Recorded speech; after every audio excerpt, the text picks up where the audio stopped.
हम इस वक्त खड़े हैं धौली गंगा और अलकनंदा के संगम पर।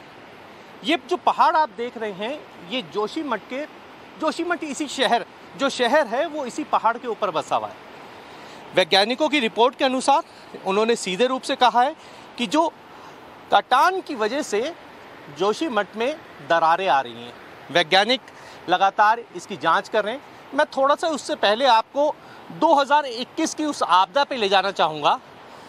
जब रैनी में आपदा आई तो उत्तराखंड में स्थिति बहुत भयावह थी। इसकी वजह क्या थी? उसमें कई लोगों की जान चली गई, कई लोग टनल में दबकर मर गए और न जाने कितना नुकसान किया था। इसका नज़ारा देखिए, मैं आपको दिखाता हूँ। हम तलहटी में इस समय और ग्राउंड जीरो से आपको वो रिपोर्ट दिखा रहे हैं जो शायद अभी तक आपने नहीं देखी होगी। ये जो आप ऊपर पुल देख रहे हैं, पुल का स्ट्रक्चर हुआ करता यहाँ पर जो पानी का बहाव और वेग इतना तगड़ा था जिसने इस पुल को उड़ा दिया। और यही नहीं, यहाँ से जब पानी आता है और इस टक्कर पे आके लगता है और वो जो टक्कर होती है उस पानी की, जिसे वैज्ञानिक मानते हैं कि धौली गंगा और अलकनंदा के पानी के वेग ने जोशीमठ में कटान पैदा कर दिया है। देखिए लगातार आप देखिए ये जो कटान हो रहा है, ये जो पहाड़ है वो इस तरह थोड़ा सा नीचे टिल कर रहा है, जिसकी वजह से ऐसा माना जा रहा है, वैज्ञानिक भी मानते हैं कि कहीं ना कहीं जोशीमठ में जो इतना बड़ा त्रासदी आई हुई है इस समय, वो इसकी महत्वपूर्ण वजह है। देखिए जब यहाँ पर पीछे से रैनी से जब पानी आता है, बहुत बहाव के साथ पीछे से वेग के साथ पानी आता है, तो आप पीछे मेरे पुल देख सकते हैं। यहाँ मैं कहना चाहूँगा ये दिखाएं, ये जो पीछे ऊपर पुल है, ऊपर एक पुल हुआ करता था यहाँ पे अलकनंदा नदी के ऊपर, वो सिर्फ पानी के वेग के बहाव में वो भी बह गया। आप समझ सकते हैं कि किस हाइट तक पानी था और जिसकी वजह से वैज्ञानिक भी आज इसी बात को तस्दीक करते हैं कि कहीं ना कहीं रैनी से आई आपदा जो थी वो जोशीमठ के लिए खतरा बन गई। और उसका नज़ारा आप देख सकते हैं, जोशीमठ में लगातार दरार आ रही हैं। लगातार वैज्ञानिक, मुख्यमंत्री और तमाम आला अफसर इस बात में जुट गए हैं कि आखिर इसकी वजह क्या है। ये कहना अभी जल्दीबाजी होगी क्योंकि CBRI रुड़की की टीम जो है वो पहुंचेगी, असेस करेगी सारी चीजों को, उसके बाद ही डिमोलिशन की प्रक्रिया होगी। चूंकि वैल्यूएशन का काम बचा है प्रॉपर्टीज का, सरकार की तरफ से मुआवजा दिया जाएगा उन बिल्डिंग को जिन्हें सरकारें गिराएंगी। ऐसे में अभी डिमोलिशन का काम तुरंत नहीं शुरू होना है, कम से कम 1 हफ्ते का समय जो है वो उसमें लग सकता है, ऐसी उम्मीद जो है जताई जा रही है।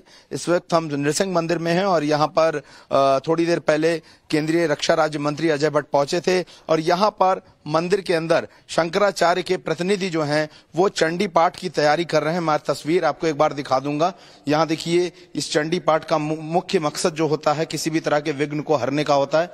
ये तस्वीर मैं आपको जो दिखा रहा हूँ, ये देखिए यहाँ पर ये तैयारियां जो की जा रही हैं और यहाँ पर दुर्गा सप्तशती का पाठ किया जाएगा। और बहुत महत्वपूर्ण है क्योंकि जहां हम खड़े हैं इस वक्त बद्रीनाथ विराजमान यहीं पर हैं। 6 महीने शीतकालीन पूजा बद्रीनाथ धाम की इसी नृसिंह भगवान में होती है। हमारे साथ मुकुंदानंद ब्रह्मचारी हैं जो कि शंकराचार्य अभिमुक्तेश्वरानंद सरस्वती महाराज के जो प्रतिनिधि हैं, उनसे हम बात करेंगे और पूछेंगे कि इस जो पाठ का है उसका किस तरीके का महत्व, आध्यात्मिक महत्व है। और गौरव ये भी पूछिएगा कि जोशीमठ के धसाव को लेकर आध्यात्मिक तौर पर पहले भी भविष्यवाणी की गई थी, उसके बारे में भी आप चर्चा करिएगा। देखिए, इस समय ज्योतिर्मठ के ऊपर बहुत बड़ी आपत्ति आई है, तो हर स्तर पे लोग अपने अपने तरह से बचाने का प्रयास कर रहे हैं। लोग ये चाहते हैं कि जनहानि ना हो, धनहानि ना हो, संपत्ति की हानि ना हो। इसके लिए सरकारें भी प्रयास कर रही हैं, सामाजिक संस्थाएं भी प्रयास कर रही हैं। उसी क्रम में ज्योतिर्मठ के जगतगुरु शंकराचार्य पूज्यपाद स्वामी अभिमुक्तेश्वरानंद सरस्वती जी महाराज जो 2 दिन पहले यहाँ आए थे, कल यहाँ से महाराज श्री ने ये आदेश किया है। उन्होंने ज्योतिषियों से परामर्श किया, धर्मशास्त्रियों से पूछा कि ऐसे आपत्ति काल में क्या करना चाहिए। गौरव, मैं आपके पास लौट कर आता हूँ, ज्योति का रुख कर लेते हैं। ज्योति, आप भी गई थी जहां पर गौरव मौजूद है और आध्यात्मिक तौर पर भविष्यवाणी वहां पर की गई थी पहले भी कि जोशीमठ के धसाव को लेकर, उसका जिक्र करते हुए क्या कुछ और तस्वीरें आपके सामने है वो जरा दिखाइएगा। बिल्कुल, नरसिंह मंदिर की टीम यहाँ पर ब्रीफिंग दे दिया गया, इन्हें तैनात है कि जो लोग अंदर हैं उनकी सुरक्षा का भी ख्याल रखना है। पीडब्ल्यूडी की टीम अंदर मौजूद है और साथ ही जो लोकलाइट्स हैं, जो होटल के मालिक हैं, वो इस जगह से हटने के लिए तैयार नहीं हैं और जाहिर सी बात है उनके बरसों की जो पूंजी है वो इसमें इन्वेस्ट की गई है और ऐसे में जब तक सरकार से उचित मुआवजा, उचित राशि का आश्वासन नहीं मिलता है वो यहाँ से नहीं हटेंगे।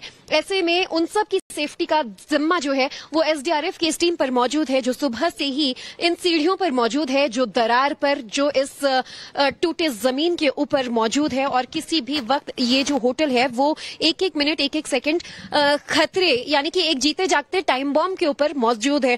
यहां तक कि दर्शकों को यहां का खतरा मैं समझाती हूं। अब से कुछ देर पहले यहां हम मीडिया वाले बैठे थे, जिन सीढ़ियों पर हमने आसरा लिया था, टेका लिया था, हमारे बैठे बिठाए उसी वक्त ये सीढ़ियां टूटी हैं, इसमें दरार आया है राकेश।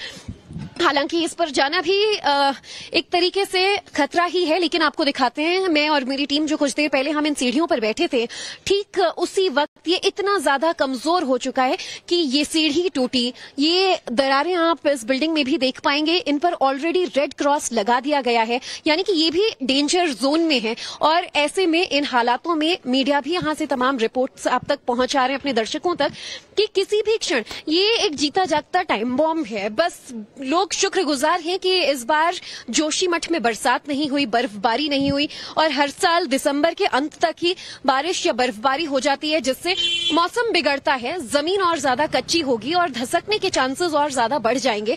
ऐसे में ये कच्ची जमीन जो है इस वक्त लोगों की जान पर खतरा ही बनी हुई है, इसे खाली तो करा दिया गया है। और अब एक बड़ा डेवलपमेंट जो मैं यहाँ पर आपको दिखाऊंगी कि ये हाईवे बद्रीनाथ रोड, जहां से अब तक टीमें आ जा रही थी, इसे बंद करने का सिलसिला शुरू हो गया है।